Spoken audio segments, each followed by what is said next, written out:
back, everybody. Isn't that beautiful? The fall of Paris. No, you're watching the right video. It's Japan's turn, 7.3 in Operation Winter Solace. But we figured we would celebrate our Axis co-partner in this endeavor with taking the capital, Paris. The Emperor is very impressed with German aggression in Europe, as long as German aggression stays in Europe. But nonetheless, I'm just going to do a brief go over of Germany's 7.1 turn and just make a few changes just to bring you guys up to snuff. This medium bomber that did land in Belgium can't go there. You guys have been wonderful. You corrected me. We're going to land this in Bavaria just to make sure that that's all kosher. I did correct the income that I missed for the Vichy French. However, just further over here, the Free French were able to get Morocco, but the Vichy were going to still keep Tunisia. We re-rolled that privately and just showed it to everybody, so everybody was cool with that. So that's the differences there. Like the small things, we didn't lend lease to Russia. Like I say, so many little rules around here. Sometimes it's always hard to keep track. But you may notice a new flag flies over the capital of Hungary because we have annexed that. I didn't realize, aligned Hungary to the German Reich because I didn't realize you could just do that turn too after the fall of Paris. I thought we had to wait one more turn, and also I thought you had to bring a guy in as well. So I've corrected the income for that as well, and now Hungary is also aligned to Germany. And right now, Germany's income should be at $44, and they have a whole lot of money, as well as the Vichy has a whole lot of, well, they got a few pennies anyways. So that's how the setup is. Forgive me if I miss anything else, but like I say, it's pretty straightforward. Oh, one minor note too. I did make a mistake. This was I thought it was a destroyer, but I read it wrong. It's a torpedo boat destroyer. So we just changed that on the map. So now that there's two torpedo boat destroyers. But enough with Europe. This is Japan's turn. And we're going to cross the Urals here and head on over to what Japan just did their last turn. Actually, I'm sorry, I don't know where Hilltop flew these fighters. I'll have to check that later on. But regardless, the USSR made an aggressive push into Mongolia and has taken those territories, as well as the CCP from northern China came up and took a territory as well. So I believe now, and I could be wrong, but Kobdo goes Japanese. Maybe I'm not. Maybe it still says Mongolian, and there could be a recruitment role, but that's something I'll have to look into. But for now, the Emperor is a little bit alarmed with all the aggressive moves that the USSR has, especially after we allowed Lend-Lease to go through our territories. So we will have to definitely make sure that we beef up defenses here in Manchuria more, because we cannot trust those commies. Down here as well, they have moved and attacked even more of the KMT, which the Emperor doesn't mind. Either way, less Chinese for them to worry about. But CCP is becoming a monster. And it looks like they're building quite a few forces on the Yunnan border there as well.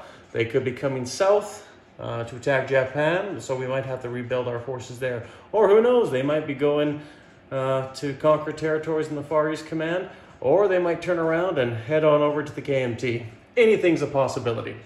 But Japan's turn is this. We are going to see if we can move along long-range aircraft, wartime economy, and improve construction. We still get the $1 American bonus if we don't attack anybody this turn, and we are not going to attack anybody this turn. Japan has 27 bucks to spend, and they're going to spend $3 on an infantry, and General Hand Grenade is going to love this, but I'm going to build 12 militia. The reason why is because I want to help fortify the empire here, and Mongolia, or sorry, I shouldn't say Mongolia, Manchuria, and French Indochina that Japan just recently received, as well as some of the islands out there in the southern Pacific, as well as the Money Islands down here, are still lightly defended. So Japan has decided to invest this for one reason. Now, militia are not great defenders. We all know, like, they defend it too. But militia, you need to have a militia there, and if you want to upgrade to an infantry, you can. You can only do one per turn, sadly, but at least I'll have that option if I want to start beefing it up without using my valuable transports and destroyers to bring men down there. So that's the plan right now. We'll roll our tech rolls and see what we get. We're looking, I believe, for 7s all along the board. So we will see if we get 7s or higher. And look at that. So we got 2 out of 3. So we got orange and green. And what is orange and green? We have wartime economy and long-range aircraft. So we will quickly adjust that. Wartime economy will move up, and long-range aircraft will move up as well. So not too bad. That extra factor did pay off for Japan. So we'll see how that goes down in the future. Now, Japan's moves here, and we'll go as follows. Incidentally here, we'll go to the production chart. We are not continuing the Yamato. If we do, we will be giving the Americans another $1. We don't want that right now. We want to keep the Americans as poor as possible right now, even though they have a few pennies. So anyways, so we'll just put this camera down right here, and we'll just take a look overview of the Pacific Theater here. So I have made a new army, the 21st Army Division, and they are going to be placed in Siam right here. So along with that one militia that's in Siam, and we'll just put them down here, we are going to have the 5th Fleet, which is right here, the 8th Fleet, and the 11th Fleet all link up into the 88th Sea Zone. So that being said, they won't be traveling alone. They will be loading up their transports as well. They will be taking these Special Navy landing forces from Java and landing in Siam. So that's where these guys will be going. So there will be 2 Special Navy landing forces there as well. These 2 infantry are going to stay in Java and defend it for the Emperor. We are also going to have this destroyer and take this 1 infantry and militia up to Siam as well. So that will go there as well. And this destroyer will link up with this, the 11th Fleet, but it doesn't matter. All these ships are in the same Z zone for Hilltop and Jinx, just so you guys, for easy figuring. And we're going to take this transport here. It can only move 2, so because of this particular place, and it'll move up 1, 2 into this zone, but it'll take 1 infantry from the Maluku Islands and land also in Siam as well. Right here we have this this transport here because it's got a naval space it can go 3, so 1, 2. So it will also land here as well, but it'll be picking up 2 infantry on Formosa along the way and be landing them on Siam as well. And these transports here, we'll just put 1 with the 8th Fleet, 1 with the 5th Fleet. Once again, they're all in the same sea zone, so we don't have to worry about that getting too complicated now. Now this torpedo boat destroyer will be leaving this zone up here, and I'll just reposition this just so we can zoom in here. And we'll be leaving this sea zone, and we'll be going over into this sea zone with this destroyer that we built last turn. We are going to, with that destroyer there, we're going to stay here, and this destroyer will go over here, as well as this coastal sub will go over here. So right now, the entire, or this smaller fleet will be sitting right there. So with that being said, Japan's turn is effectively done. It doesn't have to do too much more except to place the units it's just bought. So let's just do that carefully right now. This won't be a very long video, thankfully, because after that hour-long marathon and my many mistakes, I was getting a little frustrated.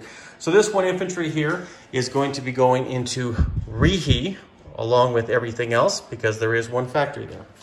But these 12 militia, we are going to be taking 3 militia, and we're going to be putting 1 into Korea, one into Western Manchuria, and one into Eastern Manchuria, just to help out bulk the empire up there as well.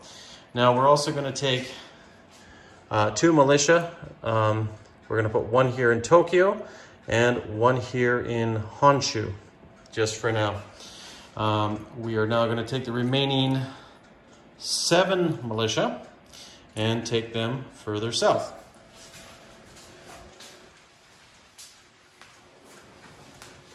And as you might have guessed, we are going to probably put them in some strategic areas.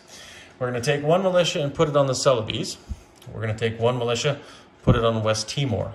We're going to take 1 militia and put it on Java. We're going to take 1 militia and put it on Sumatra, giving us 3 militia left over.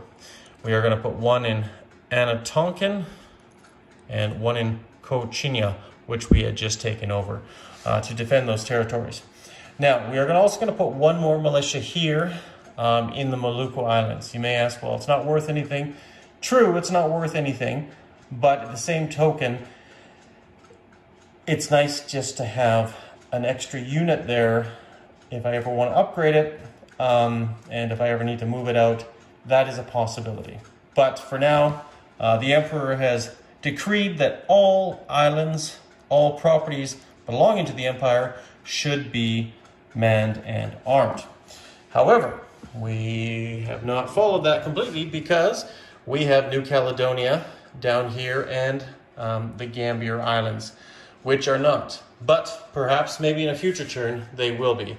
But right now the Emperor only has limited resources and has promised, as much as it's put into the Navy the last few turns, the Imperial Army has requested major assistance for administration of these islands that they have now taken over and are producing income for the Empire. So, just as a reminder, in Siam now, we have 1 militia, 4 infantry, and 2 SNLF, Special Navy Landing Forces. And like I say, Japan's empire didn't grow this turn unless by default Kogdo has gone Japanese. But once again, mention in the comments for me. I'm kind of rough on those ones there. With Mongolia, it might have a special circumstance, but that is the Emperor's decree. And the Emperor is very happy now with its admirals and generals, and we will see what happens to the Empire in 8.3. But for now, I'm going to pass it over to Jinx on his channel. Go check it out, Fortress Jinx. He's a good friend of mine. I love him a lot. And right now, I don't know what he's going to do for Britain and France, but I'm sure we'll enjoy whatever he's planned for the Axis powers. So hopefully he goes easy on me, because he is one of the most brilliant players I've ever met and may ever know. So anyways, take care everyone. You stay classy, and look at that fleet. Cheers everyone. Sorry guys, one final note just to let you guys all know. Now Japan is collecting a wonderful $29. Thank you to the success of the Axis and their lucky rolls for the French Indochina territories to become Vichy. So now it is $29 plus $1 more from the Americans, because Japan has shown no aggression, which gives it a grand total of $30 for Japan to spend next turn.